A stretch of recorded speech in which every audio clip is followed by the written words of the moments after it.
Bismillahirrahmanirrahim.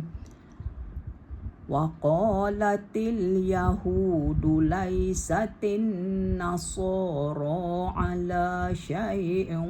وقالت النصارى ليست اليهود على شيء وقالت النصارى ليست اليهود على شيء وهم يتلون الكتاب كذلك قال الذين لا يعلمون مثل قولهم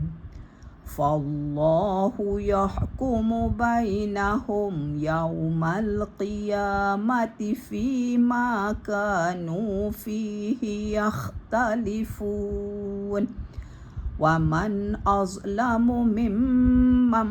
منع مساجد الله أن يذكر فيها اسمه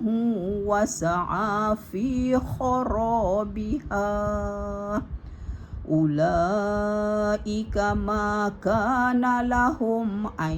يدخلوها إلا خائفين